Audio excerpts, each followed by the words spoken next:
Welcome to Golden Beer Talks, at-home edition. We have certainly missed gathering with our community at the Buffalo Rose over these past months. And if anything, this pandemic has taught us that the backbone of our efforts, conviviality, connection, stimulation, these things are deeply important to all of us as humans. We have thought about a lot of different ways to continue Golden Beer Talks through this time. And at the same time, we've been hearing from a lot of folks about going back and listening to some of our old talks. So we decided to recruit some of our former speakers to offer some continuation of what they might have offered us in the past or some new ideas that are pertinent to this time. This month it's Dr. Claire Zilber. She is a two-time Golden Beer Talk speaker, author, psychiatrist, and currently president of the Colorado Psychiatric Society. She has a really interesting talk for us about the fatigue associated with using Zoom all the time. We also have a beer recommendation from some of our local breweries. We hope you'll enjoy it, and we'd love to hear your thoughts, questions, feedback. goldenbeertalks@gmail.com. Thanks! Hi everyone, I'm Don Sweetkind. I'm one of the members of the Golden Beer Talks organizing committee, and this month we want to endorse and highlight Colorado and Golden breweries that have banded together for the greater good. And the first effort we want to highlight is one where numerous Colorado breweries have collaborated on a fundraising effort, along with the Colorado Brewers Guild and the Left Hand Brewing Foundation, resulting in something called the Colorado Strong Fund and the production of the Colorado Strong Ale.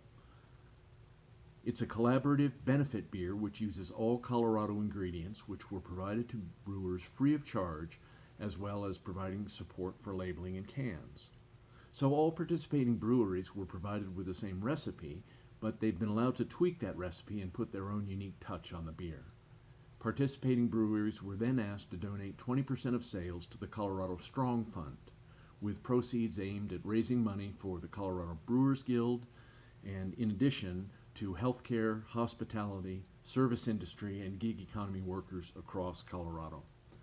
Past Golden Beer Talks breweries, such as Over Yonder Brewing, Coda Brewing, and Brews Beers participated and have Colorado Strong for sale. And the label is likely to be backwards here, but this is one I picked up at Over Yonder Brewing, and you can too. A second related effort is the production of Golden Strong Ale, which brought together 10 breweries based in and near Golden in a fundraiser for the Colorado Brewers Guild as well. And participating breweries included Over Yonder Brewing Company, Holidaily Brewing Company, New Terrain, who donated the canning materials, Ohm Brewing Company over in Applewood, Barrels and Bottles Brewery, AC Golden Brewing Company, which donated local grain and locally grown hops, Cannonball Creek Brewing Company, Golden City Brewing, who helped with the label donation, Mountain Toad, and Coda Brewing Company. And the beer that was produced is called Golden Strong Ale, of which 70% of the proceeds going to support Colorado Brewers Guild, and another 20% going back to the city of Golden. Golden Strong Ale was available at all participating Golden breweries, but you'll have to look around for it because it's going fast. We hope you support all of our local Golden breweries and their efforts to help the community. Thanks.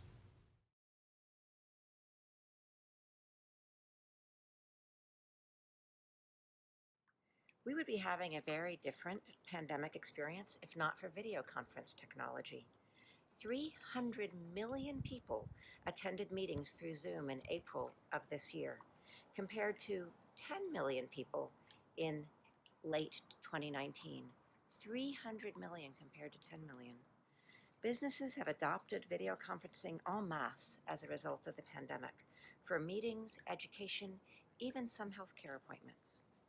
Employees may reap some benefits from working from home: more time with family members, more time with pets, less time in traffic, healthier lunches, and the ability to start a load of laundry in between meetings. Despite these and other efficiencies, many of us feel more drained at the end of the workday. This phenomenon has been dubbed Zoom fatigue, and I'm going to explain why it happens. Neuroscience research informs us that interactions by video call are not the same as those in person.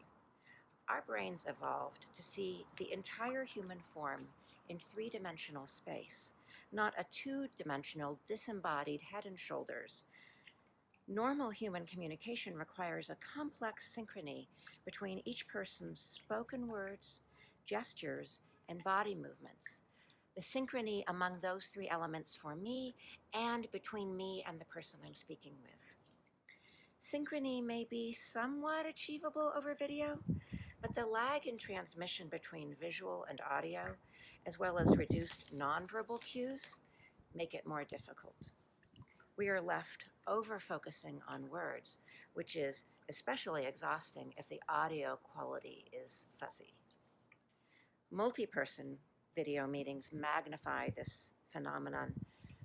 Our brains evolved to have a central vision, to pay attention to what's in the center and not so much to the periphery. But the gallery of people on your screen asks you to multi-focus on many different faces at once. It's a kind of multitasking for which our brains are not designed. In addition to neurologically derived difficulties with video calls, there are psychological and social reasons that we may feel exhausted after a day of interacting this way. The constant eye contact invited by a video call requires extra energy and can feel subtly hostile or unnerving, as if we're staring each other down. As we try to look into our colleagues' eyes, we know we're not actually looking into their eyes. We're looking at an image of their face on a screen, or looking at our camera so they feel we are looking in their eyes. This sets up a kind of cognitive dissonance. I'm connecting, yet not really connected. Interacting only on a screen means we lose the energy boost that we might ordinarily get when we break up the day by meeting someone for coffee or greeting a colleague in the hallway. Also, it's not normal behavior to smile all the time, but in a video meeting, especially with a little thumbnail sketch of your own picture in the top right corner, we may feel self-conscious about needing to smile all the time.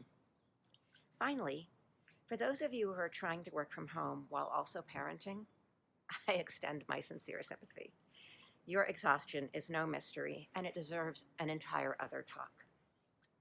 But even for the rest of us who either don't have children or whose kids are grown and self-sufficient, we may have difficulty creating reasonable separation between work and home tasks if we're working from our dining room or our home office. How might we modify our video conference protocols to mitigate the exhaustion? Consider sitting further away from your screen so the interpersonal distance feels more similar to that of an in-person meeting. If some work interactions could just as easily be accomplished through a phone call, opt for that. You might join some meetings with your camera off, so you don't have to be on for the camera, but you'd have to be judicious about which ones you do that for. I try to differentiate professional video calls from personal ones. For example, I use a telehealth platform for my clinical work and rely on Zoom and FaceTime for personal events. I always hold my professional calls in one location in my house, and I avoid that location for my personal calls.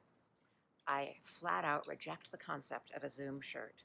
I dress up in full work attire for my professional workday, just as if I were going to the office.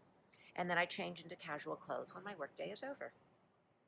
To give myself a break, I decline some requests for Zoom events, social Zoom events, which is tricky to do without hurting feelings, but I find that being truthful about my own Zoom fatigue works well.